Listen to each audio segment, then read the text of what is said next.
तो हमारे साथ बेहद ख़ास मेहमान नो ब्रोकर के को फाउंडर सीपीटीओ अखिल गुप्ता मौजूद हैं। अखिल, बहुत बहुत वेलकम आपका। अच्छा लग रहा है नमस्कार। स्टूडियो में पाके बहुत बढ़िया। आई थिंक जैसा मैंने कहा स्टार्टअप की फील है आपके स्टूडियो के अंदर भी।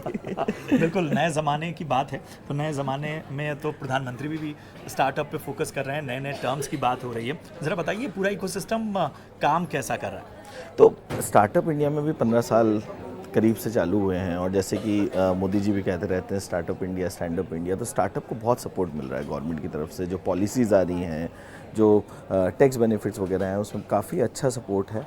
और खासकर रियल स्टेट में अभी जो इस बजट में बोला है कि 2 करोड़ और घर बनेंगे, तो 2 करोड़ घर 10 करोड़ लोगों के लिए रहने की जगह बनेगी।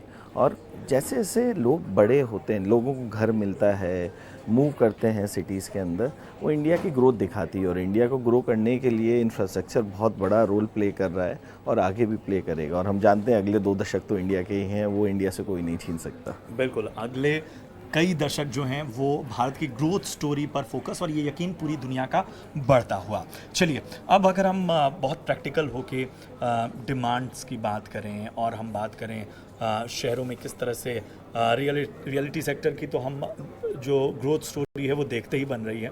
एक बीच में भले चुनौतियां नहीं, लेकिन उसके बाद तो चाहे रेंटल हो, चाहे लोगों के अपने आशियाने की बात हो, तो किस तरह के डिमांड ट्रेंड्स नज़र आते हैं? देखिए, अगर आप देखें, अगर आप 10 साल पीछे जाएं तो 2008 के बाद थोड़ा सा डाउनटर्न इसलिए था क्योंकि लोग घबरा रहे थे घर खरीदने से। इसलिए घबरा रहे थे क्योंकि किसी बिल्डर ने कंप्लीट नहीं किए थे घर, देना पड़ेगा।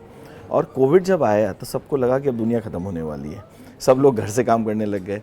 और कोविड के जस्ट पहले अगर आप देखें तो मिलेनियल्स जब आए तो मिलेनियल्स ने एक टर्म बोला कि हम तो घर नहीं खरीदेंगे, हम तो गाड़ी नहीं खरीदेंगे, will stay on rental economy.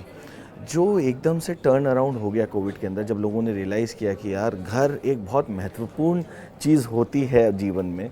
घर अच्छा होना चाहिए, घर बड़ा होना चाहिए। जैसे मैं मेरी वाइफ और 2 बच्चों के साथ जब 2 BHK में रह रहा था, तो मैंने रियलाइज़ किया कि अगर बच्चों को यहाँ से पढ़ना है, वाइफ को भी काम करना है, मुझे भी काम करना है, then we need a bigger house. और डिमांड बढ़ा घर का, उसकी वजह से कोविड में जो भी इन्वेंट्री थी वो सब ख़त्म हो गई। और 2.5-3 साल तक बिल्डर्स कुछ बना नहीं पाए। तो एकदम से इतना ज़्यादा डिमांड हो गया है कि लोगों को, और जब लोग ऑफिस वापस आने लगे अभी कोविड के बाद में, तो इस डिमांड की वजह से प्राइसेस और रेंटल्स दोनों इंक्रीज कर गए। अब बिल्डर्स को बहुत कॉन्फिडेंस आ गया है। आप देख रहे होंगे कि बहुत नए प्रोजेक्ट्स लॉन्च हो रहे हैं। तो अब जाके लास्ट 1-1.5 साल में काफ़ी प्रेशर था in terms of the supply, वो अब ईज़ आउट होने लगेगा आने वाले 1-1.5 साल के अंदर, which will ensure that prices are not increasing as fast as it is increasing. तो आई थिंक पीक पे हम लोग आ चुके हैं। होपफुली आने वाले 1-2 साल के अंदर प्राइसेस स्टेबल होंगे। बिल्कुल, थोड़ा ये राहत मिले तो बेहतर हो। अफोर्डेबल हाउसिंग की भी बात हो रही है, अब तो मिडिल क्लास के लिए भी बात हो रही है।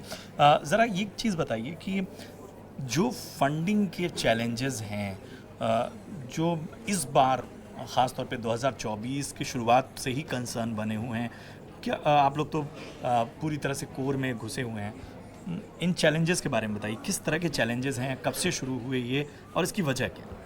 देखिए, साइकिल होती है। तो हमने हमारा बिज़नेस चालू किया था 2013 में।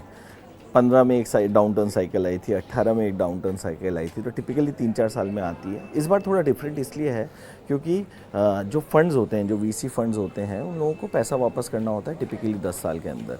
इंडिया में स्टार्टअप्स में बूम आया है, बट अभी तक स्टार्टअप्स ने पैसा वापस नहीं किया।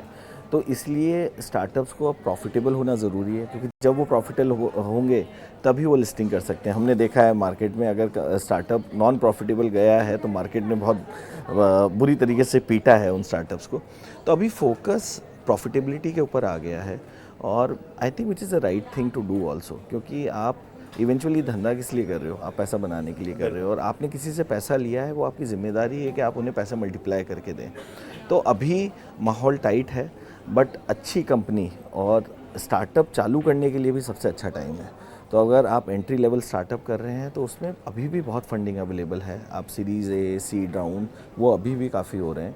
2024 मुझे लगता है टफ़ ही निकलेगा, बट इंडिया में अब ग्रोथ स्टोरीज़, प्रॉफिटेबल स्टोरीज़ काफ़ी आने लगी हैं, नई नई लिस्टिंग्स हो रही हैं, वो उससे कॉन्फिडेंस बहुत बढ़ रहा है। और अगर आप देखें तो दुनिया का हर इन्वेस्टर इंडिया की तरफ देख रहा है। तो जो भी होगा इंडिया के लिए बहुत अच्छा होगा आने वाले समय के अंदर, और हम लोग तो बहुत ऑप्टिमिस्ट हैं इसमें। ठीक है। एक चीज़ और बताइए अखिल, कि जैसा आपने जिन चैलेंजेस की बात की, जिन तकलीफ़ों की बात की, उन सब में आपने एक बात बहुत अच्छी कही कि अच्छी कंपनी है और उसके इकोनॉमिक्स सब जगह सेट बैठे हुए हैं तो मुश्किल नहीं है। फिर भी जब ऐसी खबरें आती हैं, जब बड़े बड़े स्टार्टअप्स के धराशायी होने की बात सामने आती है, तो किस तरह की, क्या आप लोग भी थोड़ी बेचैनी महसूस करते हैं, या लगता है कि नहीं चलो ये एक केस स्पेसिफिक है, कंपनी स्पेसिफिक है, पूरे स्टार्टअप वर्ल्ड के लिए बारे में ऐसी धारणा नहीं? देखिए, आपने बिल्कुल सही कहा, तो इकोसिस्टम नहीं ख़राब है। अब इकोसिस्टम में कुछ लोगों ने गड़बड़ी करी या कुछ लोग ख़राब हैं, या ख़राब कोई नहीं। देखिए, कोई भी बिज़नेस इसलिए नहीं स्टार्ट करता कि मैं ख़राब कर दूंगा। बहुत सी बार क्या होता है, आप जो सोचते हैं वैसा नहीं होता। और जब बहुत सारा पैसा इंडियन इकनॉमी में आ रहा था, बहुत सी बार इन्वेस्टर्स भी बोलते हैं कि यार आप ग्रो करिए, ग्रो करिए, ग्रो करिए, growing is the flavour of the season. उसमें बह के बहुत सारे लोग कभी कभी गड़बड़ कर देते हैं, उस वजह से ही हो जाता है। But I think it's part and parcel of the game. अगर आप देखेंगे तो ऐसे 2-4 कंपनी होंगे, बट हज़ारों स्टार्टअप्स ऐसे हैं जो बहुत अभी भी कर रहे हैं अच्छा, सैकड़ों स्टार्टअप हैं जो बहुत अच्छा कर रहे हैं। बहुत सारे स्टार्टअप्स प्रॉफिटेबल भी हो गए हैं, और बहुत सारे स्टार्टअप्स आने वाले 12, 15, 18 महीने में प्रॉफिटेबल होंगे। तो एक दो बैड एप्पल तो होंगे, आई थिंक हमें उन्हें इग्नोर करके आगे बढ़ना चाहिए। बिल्कुल। बहुत बहुत शुक्रिया अखिल, काफ़ी अच्छा लगा आपसे बातचीत करते हुए, और उम्मीद यही हम करेंगे कि आप अपने कारोबार और बाकी चूँकि उसमें आप दायरा भी बढ़ा रहे हैं, तो उन सभी में आप कामयाब हों और एक बेहतर तस्वीर पेश करें। बहुत बहुत शुक्रिया आपसे बहुत बातचीत। बढ़िया, धन्यवाद, thank you very much, thank you. तो ये थे नो ब्रोकर के को फाउंडर और सीपीटीओ अखिल गुप्ता, जिन्होंने बताया कि पूरा जो स्टार्टअप वर्ल्ड है वो बहुत तेज़ी से ग्रो कर रहा है। ये सही वक्त है, भारत का दौर है, और इसके साथ ही गवर्नमेंट का साथ मिल रहा है। जो कुछ तजुर्बे ख़राब होते हैं उन तजुर्बों को भुलाकर हमें आगे की ओर देखना होगा।